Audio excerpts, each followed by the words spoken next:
नमस्कार। उर्दू का एक लफ्ज़ है उरूज, दूसरा लफ्ज़ है ज़वाल। इसे हिंदी में उत्थान और दूसरे लफ्ज़ का मतलब पतन कहेंगे। ज़वाल का मतलब पतन।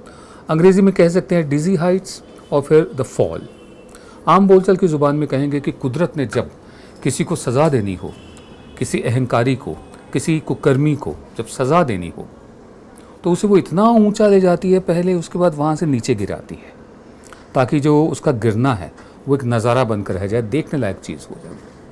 हमने बहुत लोगों को देखा है कि उनके पतन से पहले, उनके नीचे गिरने से पहले उन्हें बहुत ऊपर ले जाया गया। एक ऐसा ही किस्सा भी हुआ है गुरमीत राम रहीम का। उसका पतन हो चुका है, 20 साल की सज़ा हुई है, 30 लाख का जुर्माना लगा है, जिसमें से 14 लाख उन 2 लड़कियों को जाएंगे जिन्होंने इतने साल ये लड़ाई लड़ी बिना डरे। सवाल ये उठता है कि जिस दिन फैसला आना था, पंचकूला में करीब 1.5 से 2 लाख के बीच ये गुरमीत राम रहीम के समर्थक, डेरा के समर्थक पहुंचे हुए थे। उनको कैसे वहां आने दिया गया? क्या प्रशासन सोया हुआ था? क्या मनोहर लाल खट्टर को मालूम नहीं था? वैसे तो चंडीगढ़ जो है वो पंजाब और हरियाणा दोनों की राजधानी है, लेकिन क्योंकि डेरा सच्चा सौदा सिरसा हरियाणा में आता है, ये जिम्मेदारी मनोहर लाल खट्टर की बनती थी। वो सोए रहे क्या? पंजाब के डीजी पुलिस ने आगाह कर दिया था कि ये जो लोग आ रहे हैं धीरे धीरे, और ये लोग जहाँ जहाँ इकट्ठे हो रहे हैं, पार्कों में इकट्ठे हो रहे हैं, मैदानों में इकट्ठे हो रहे हैं, ये अपने साथ हथियार भी लेकर आए हैं और ये इकट्ठा कर रहे हैं पेट्रोल, डीजल, धारदार नुकीले हथियार और पत्थर। मनोहर लाल खट्टर फिर भी सोए रहे। सरकारी तौर पर 38 लोग मर गए हैं और 250 लोग जख्मी हुए हैं। ये सरकारी तौर पर है। गैर सरकारी जो फिगर है वो कुछ और हो सकती है, इससे ज़्यादा बताई जा रही है। इसकी जिम्मेदारी, इसकी अकाउंटेबिलिटी, इसकी जवाबदेही अभी तक तय नहीं की गई है। उल्टे भारतीय जनता पार्टी ने फैसला किया कि वो मनोहर लाल खट्टर के साथ खड़ी होगी। अदालत में केंद्र के वकील ने बोला कि ये तो राज्य का मामला है। अब जवाबदेही तो बनती है कि पूरे शहर को कब्जे में ले लिया गया, हाईजैक कर लिया गया, बंधक बना लिया गया, और उसके 2 दिन बाद जब वो फैसला सुनाना है कि सज़ा कितनी होगी, सज़ा कितनी होगी, उस दिन सारी पुलिस का जो इंतज़ाम था बड़ा चाक चौबंद था। Police, BSF, rapid action force, फ़ौज को भी स्टैंड बाय करने को कहा गया था। लेकिन पंचकूला में जो हुआ, पुलिस वाले भाग भी खड़े हुए। एक आईएएस अफसर गौरी पराशर, उन्होंने हिम्मत दिखाई, उन्होंने खुद जाकर जगह जगह दौरा किया, उन पर हमला हुआ।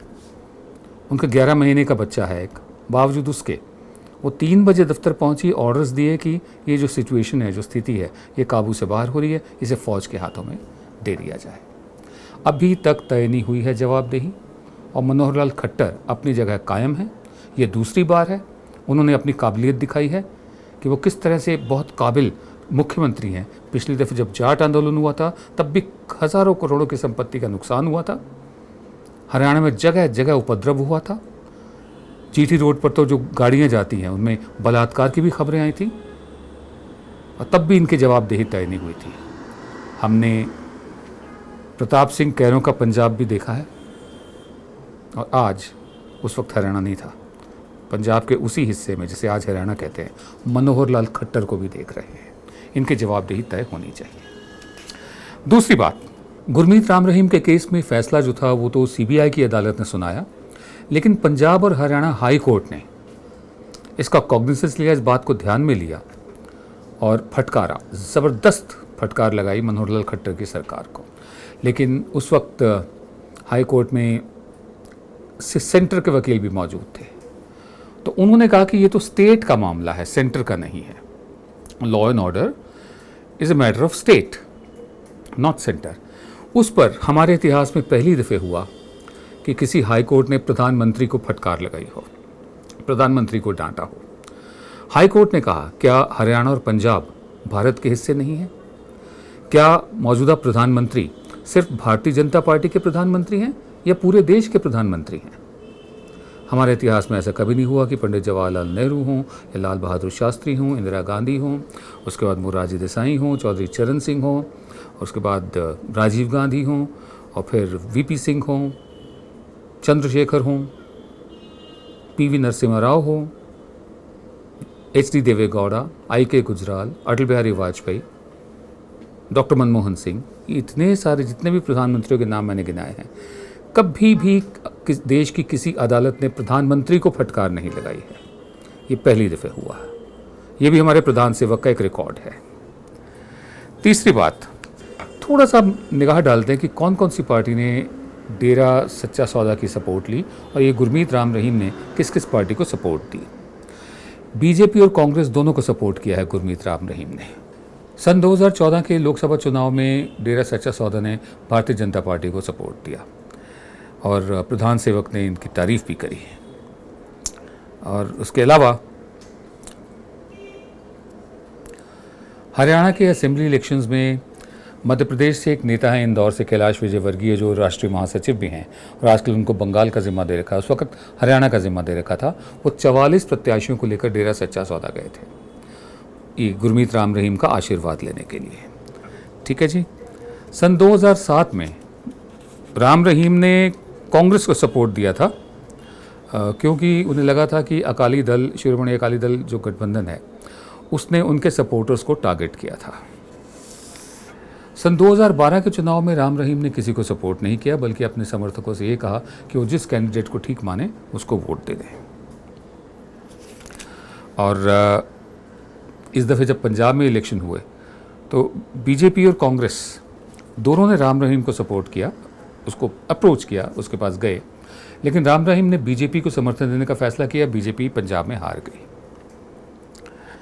कम से कम 3 मंत्रियों ने 1,12 करोड़ रुपया इस राम रहीम को दिया है। और वो कहाँ से दिया है मैं आपको बताता हूँ। हरियाणा का जो शिक्षा मंत्री है रामविलास शर्मा, उसने 51 लाख रुपए अपने डिस्क्रिशनरी कोटे से, अब अपना डिस्क्रिशनरी कोटा ये नहीं है कि उनके जो कोई पारिवारिक विरासत हो या जायदाद हो पुरानी या उनके अपने ख़जाने हो, अपनी जेब में से दिया हो। सरकारी पैसा यानी हमारा पैसा, टैक्स पेयर का पैसा, 51 लाख रुपया राम रहीम को दिया। उससे ठीक 1 साल पहले हरियाणा का एक और मंत्री है अनिल विज, उसने अपने डिस्क्रिशनरी कोटा से यानी हमारे पैसे से 50 लाख रुपया राम रहीम को दिया।